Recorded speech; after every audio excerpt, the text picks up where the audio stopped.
Very good evening to one and all. Kerala career ഫോറത്തിന്റെ മറ്റൊരു എപ്പിസോഡിലേക്ക് എല്ലാവർക്കും സ്വാഗതം. നമ്മൾ ഇന്ന് ഡിസ്കസ് ചെയ്യാൻ പോകുന്നത് ഇന്റഗ്രേറ്റഡ് പ്രോഗ്രാമിംഗ് മാനേജ്മെന്റ് എന്നുള്ള 5 വർഷത്തെ പ്ലസ് ടു കഴിഞ്ഞ ആൾക്കാർക്ക് ജോയിൻ ചെയ്യാൻ പറ്റുന്ന മാനേജ് പഠന കോഴ്സിനെ കുറിച്ചാണെന്നുള്ളത്. നമ്മൾ ഇതിൽ പ്രധാനമായിട്ടും ഡിസ്കസ് ചെയ്യുന്ന കാര്യങ്ങൾ എന്താണ് ഇന്റഗ്രേറ്റഡ് പ്രോഗ്രാം, ഏതൊക്കെ സ്ഥാപനങ്ങളിലാണ് ഇന്റഗ്രേറ്റഡ് പ്രോഗ്രാമിംഗ് മാനേജ്മെന്റ് IPM എന്നുള്ള കോഴ്സ് അവൈലബിൾ ആയിട്ടുള്ളത്, എന്തൊക്കെ കാരണങ്ങൾ കൊണ്ടാണ് ഒരാൾ IPM ചൂസ് ചെയ്യേണ്ടത്, അതുപോലെ തന്നെ ഏകദേശം നമ്മൾ പഠിക്കാൻ വേണ്ടിയിട്ട് എത്രയാണ് ഫീസ് വരിക, പഠിച്ചു കഴിഞ്ഞാൽ ഏകദേശം എത്ര രൂപ സാലറി കിട്ടും എന്നുള്ള കാര്യങ്ങളാണ് നമ്മൾ ഈ വീഡിയോയിൽ ഡിസ്കസ് ചെയ്യാൻ പോകുന്നത്. താല്പര്യമുള്ള ആൾക്കാരൊക്കെ ഇതിൽ ജോയിൻ ചെയ്യാം. ഞാൻ ആദ്യം പറയാൻ പോകുന്നത് എന്താണ് ഇന്റഗ്രേറ്റഡ് പ്രോഗ്രാം എന്നുള്ളതാണ്. 2 ലെവലിലുള്ള കോഴ്സുകൾ ഒരുമിച്ച് പ്രൊവൈഡ് ചെയ്യുന്നതിനാണ് ഇന്റഗ്രേറ്റഡ് പ്രോഗ്രാം എന്ന് പറയുന്നത്. പൊതുവെ UG PG പ്രോഗ്രാമുകളാണ് ഇങ്ങനെ കാണാറുള്ളത്. ഇത് കൂടാതെ ഡിഗ്രി പ്ലസ് BEdോ അല്ലെങ്കിൽ PG പ്ലസ് PhD പ്രോഗ്രാമുകളും ഈ രൂപത്തിൽ പല പല സ്ഥാപനങ്ങളും പ്രൊവൈഡ് ചെയ്യാറുണ്ട്. ഇന്റഗ്രേറ്റഡ് പ്രോഗ്രാമിംഗ് മാനേജ്മെന്റ് എന്ന് പറഞ്ഞാൽ മാനേജ്മെന്റ് വിഷയത്തിൽ MBA എന്ന് പറയുന്നത് അല്ലെങ്കിൽ BBA പ്ലസ് MBA എന്നുള്ള കോഴ്സിന്റെ കോമ്പിനേഷൻ എന്നുള്ള രീതിയിലാണ് IPM വരുന്നത് എന്നുള്ളത്. ചില സ്ഥാപനങ്ങളിൽ BBM പ്ലസ് MBA എന്നുള്ളതും കൂടി പ്രൊവൈഡ് ചെയ്യുന്നുണ്ട്. എന്തൊക്കെ കാരണങ്ങൾ കൊണ്ടാണ് ഒരാള് IPM ചൂസ് ചെയ്യേണ്ടത് എന്നുള്ളതാണ് പറയാൻ പോകുന്നത് എന്നുള്ളത്. പ്ലസ് ടു കഴിഞ്ഞ ആൾക്കാർക്കാണ് ഇതിന് എലിജിബിലിറ്റി ഉള്ളത്. പ്ലസ് ടു ഇൻ എനി സ്ട്രീമാണ്, ഏത് വിഷയങ്ങൾ പഠിച്ച ആൾക്കാർക്കും IPM-ലേക്ക് ഇന്റഗ്രേറ്റഡ് പ്രോഗ്രാമിംഗ് മാനേജ്മെന്റ് എന്നുള്ള കോഴ്സിലേക്ക് ജോയിൻ ചെയ്യാം. ചില എക്സെപ്ഷൻസ് ഉണ്ട്, അത് ഞാൻ പിന്നീട് ഡിസ്കസ് ചെയ്യാവുന്നതാണ്. എന്തൊക്കെയാണ് ഇതിന്റെ ബെനിഫിറ്റ്സ്, എന്തൊക്കെയാണ് ഇതിന്റെ ഗുണങ്ങൾ, ഇതുകൊണ്ട് ഒരു സ്റ്റുഡൻസിന് ഉണ്ടാകുന്ന ബെനിഫിറ്റുകൾ എന്തൊക്കെയാണ് എന്നുള്ളതാണ്. ഒന്നാമത്തെ കാര്യം നമ്മൾ മനസ്സിലാക്കേണ്ടതെന്ന് പറഞ്ഞാൽ കറന്റ്ലി IPM ഓഫർ ഈ integrated programming management premier institutes ആയിട്ടുള്ള IIM പോലുള്ള സ്ഥാപനങ്ങളിലാണ് കൂടുതലായിട്ടുള്ളത്. സോ ആ സ്ഥാപനങ്ങളിലേക്ക് എത്തിപ്പെടുക എന്ന് പറഞ്ഞാൽ നോർമലി ഡിഗ്രി കഴിഞ്ഞ് MBA എൻട്രൻസ് ആണ്. സോ MBA എൻട്രൻസ് CAT എന്നുള്ള എക്സാമിനേഷൻ, കോമൺ അഡ്മിഷൻ ടെസ്റ്റ് എന്നുള്ള CAT അഡ്മിഷൻ വഴിയാണ് നോർമലി ഇത്തരം സ്ഥാപനങ്ങളിലേക്ക് ജോയിൻ ചെയ്യാൻ പറ്റുക. അത് ഹൈലി കോമ്പറ്റീറ്റീവ് ആണ്. അതിലുള്ള കോമ്പറ്റീഷൻ ടഫാണ്, നല്ല പ്രിപ്പറേഷൻ വേണം. നോർമലി ഡിഗ്രി കഴിഞ്ഞ ആൾക്കാരൊക്കെ 1 വർഷം 2 വർഷമൊക്കെ ബ്രേക്ക് എടുത്ത് പ്രിപ്പയർ ചെയ്തിട്ടാണ് ഈ എക്സാമിനേഷന് ജോയിൻ ചെയ്യാറുള്ളത്. സോ പ്ലസ് ടു ലെവലിൽ തന്നെ ജോയിൻ ചെയ്യാൻ പറ്റുമെങ്കിൽ അത്രയും ബെനിഫിറ്റ്. ആ ഒരു ഡിഗ്രി കഴിഞ്ഞാലുള്ള ആ ടഫ് കോമ്പറ്റീഷൻ നമുക്ക് കുറഞ്ഞു കിട്ടുകയാണ്. ഇതിന് ഈസി ആണെന്നോ അല്ലെങ്കിൽ ഇത് എളുപ്പമാണെന്നോ അല്ലെങ്കിൽ കയറി കിട്ടാൻ എളുപ്പമാണെന്നല്ല ഞാൻ ഉദ്ദേശിച്ചത്. അതിൻ്റെതായിട്ടുള്ള ഡിഫിക്കൽട്ടി ഉണ്ട്, അതിൻ്റെതായിട്ടുള്ള ചലഞ്ചസ് ഉണ്ട്. ബട്ട് ആ ഒരു അത്രയും കോമ്പറ്റീഷൻ ഈ IPMAT-ലേക്ക് കാണുന്നില്ല എന്നുള്ളതാണ്. രണ്ടാമത്തെ കാര്യം, നമ്മൾ നോർമലി ഡിഗ്രി ലെവലിൽ തന്നെ ഇതിന്റെ ബേസിക്സും കാര്യങ്ങളൊക്കെ പഠിക്കുന്നത് കൊണ്ട് സോ MBA ലെവലിൽ നമ്മൾ കുറച്ചും കൂടി ഡീപ്പ് ആയിട്ടുള്ള ഒരു നോളജ് നമുക്ക് ഇതിൽ നിന്ന് അക്വയർ ചെയ്യാൻ പറ്റും എന്നുള്ളത് മനസ്സിലാക്കുക. മൂന്നാമത്തെ ഒരു കാര്യം എന്ന് പറഞ്ഞാൽ ഏർലി കരിയർ സ്റ്റാർട്ടാണ്. നമ്മൾ പ്ലസ് ടു കഴിഞ്ഞു ഒരു 18 ഇയേഴ്സ് ആകുമ്പോഴേക്ക് നമ്മുടെ പ്ലസ് ടു കഴിഞ്ഞു.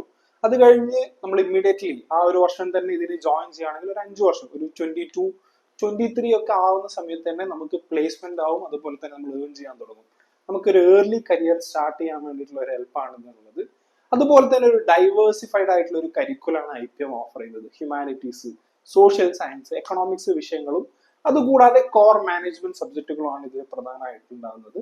പിന്നെ അതുപോലെ തന്നെ ഡുവൽ ഡിഗ്രി അഡ്വാൻറ്റേജ്, ഞാൻ ആദ്യം പറഞ്ഞതുപോലെ തന്നെ BBA അത് നമുക്ക് ലഭിക്കും, പിന്നീട് MBA. 3 വർഷം കഴിഞ്ഞാൽ നമുക്ക് BBA മാത്രം മതി. MBAക്ക് നമ്മൾ ജോയിൻ ചെയ്യുന്നില്ല എന്നുണ്ടെങ്കിൽ നമുക്ക് BBA കഴിഞ്ഞാൽ എക്സിറ്റ് ഓപ്ഷൻ ഒട്ടുമിക്ക ഒരു 95% IPM പ്രൊവൈഡ് ചെയ്യുന്ന സ്ഥാപനങ്ങളിലും അവൈലബിൾ ആണ്. എലിജിബിലിറ്റി ഞാൻ നേരത്തെ പറഞ്ഞതുപോലെ തന്നെ ഏതെങ്കിലും ഒരു വിഷയത്തിലുള്ള പ്ലസ് ടു ആണ് IPM-ന് വേണ്ടതെന്നുള്ളത്.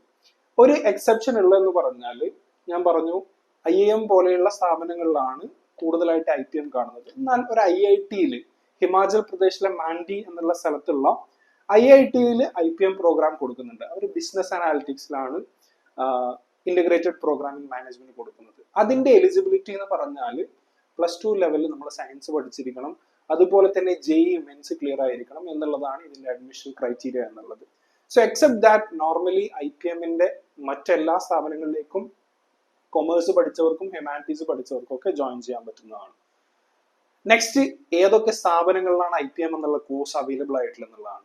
ഏറ്റവും ആദ്യം പറയേണ്ടത് IIM ഇൻഡോറിലാണ്. മധ്യപ്രദേശിലുള്ള ഇൻഡോർ എന്നുള്ള സ്ഥലത്തുള്ള 2011 ഇവിടെ IPM എന്നുള്ള കോഴ്സ് സ്റ്റാർട്ട് ചെയ്യുന്നത്. ഇതിലുള്ള ഒരു പൈലറ്റ് പ്രോഗ്രാം എന്നുള്ള പറയാൻ പറ്റുന്ന പൈലറ്റ് സ്ഥാപനം എന്നുള്ള രീതിയിൽ തന്നെ പറയാൻ പറ്റുന്ന ഒരു സ്ഥാപനമാണ് IIM ഇൻഡോർ എന്നുള്ളത്.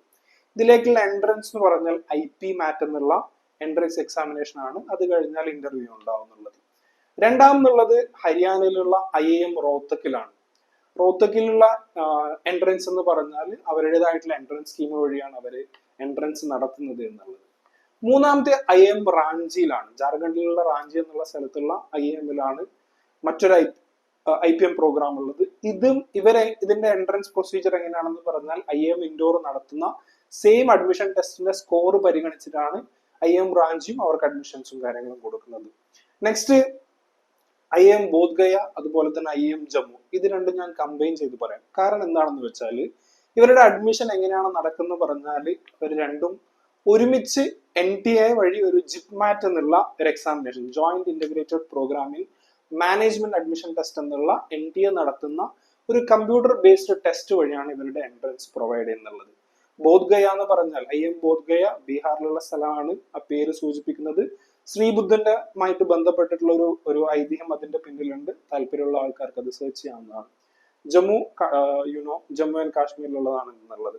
പിന്നെ അതുപോലെ തന്നെ ഞാൻ നേരത്തെ പറഞ്ഞതുപോലെ തന്നെ IIT മാണ്ഡി, ഹിമാചൽ പ്രദേശിലുള്ള മാണ്ഡി എന്നുള്ള സ്ഥലത്തുള്ള ഒരു course IIT Mandi course provide ചെയ്യുന്നുണ്ട്. അവർ IP-MAT എന്നുള്ള പേരിലില്ല, അവർ IMBA എന്നുള്ള പേരിലാണ് ആ കോഴ്സ് കൊടുക്കുന്നത്. അവർ പ്രധാനമായിട്ട് ഫോക്കസ് ചെയ്യുന്നത് അനലിറ്റിക്സിലാണ്, അതുപോലെ തന്നെ മാത്സ്, ഡാറ്റ സയൻസ്, സ്റ്റാറ്റിസ്റ്റിക്സ്, ഈ സബ്ജക്റ്റുകളാണ് കൂടുതലായിട്ട് ഫോക്കസ് കൊടുക്കുന്നത് എന്നുള്ളത്. സോ അതുകൊണ്ട് തന്നെ +2 ലെവലിൽ മാത്സ് സബ്ജക്റ്റുകൾ പഠിച്ച ആൾക്കാർക്കാണ് ഇതിൽ എലിജിബിലിറ്റി ഉള്ളത് അഡ്മിഷൻ. അതുപോലെ തന്നെ JEE മെയിൻസും കൂടി ക്ലിയർ ചെയ്യണം എന്നുള്ളത്. നെക്സ്റ്റ് ഹൈദരാബാദിലുള്ള നൽസാർ എന്നുള്ള ലോ യൂണിവേഴ്സിറ്റിയാണ്, നാഷണൽ ലോ യൂണിവേഴ്സിറ്റി. ലോ യൂണിവേഴ്സിറ്റികളിൽ നോർമലി 5 വർഷത്തതും 3 വർഷത്തതും ആയിട്ടുള്ള ലോ പ്രോഗ്രാം ആണ്. അതിന്റെ കൂടെ തന്നെ ഈ 5 വർഷത്തെ ഈ IP-MAT എന്നുള്ള കോഴ്സും കൂടി അവർ ഓഫർ ചെയ്യുന്നുണ്ട്.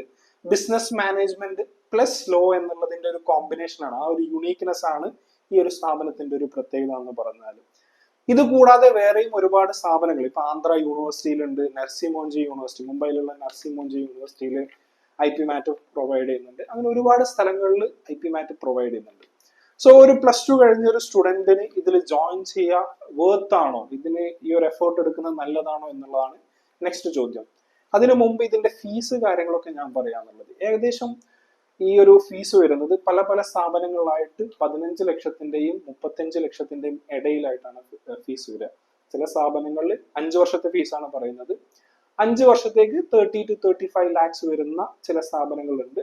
എന്നാൽ 15 to 20, 18 lakhs to 20 lakhs ഇടയിൽ ഫീസ് വരുന്ന മറ്റു ചില സ്ഥാപനങ്ങളുണ്ട്. ഇപ്പോ ഞാൻ പറഞ്ഞു 2011 ഇൻഡോർ എന്ന് പറഞ്ഞത്, ഇൻഡോറിലാണ് കൂടുതൽ ഫീസ് വരുന്നത്.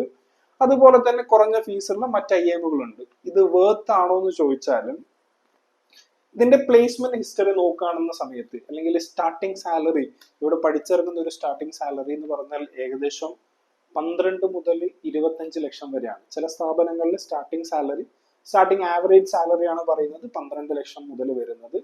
ചില സ്ഥലങ്ങളിലെ ആവറേജ് സാലറി എന്ന് പറഞ്ഞാൽ 25 മുതൽ 30 ലക്ഷം വരെയാണ്.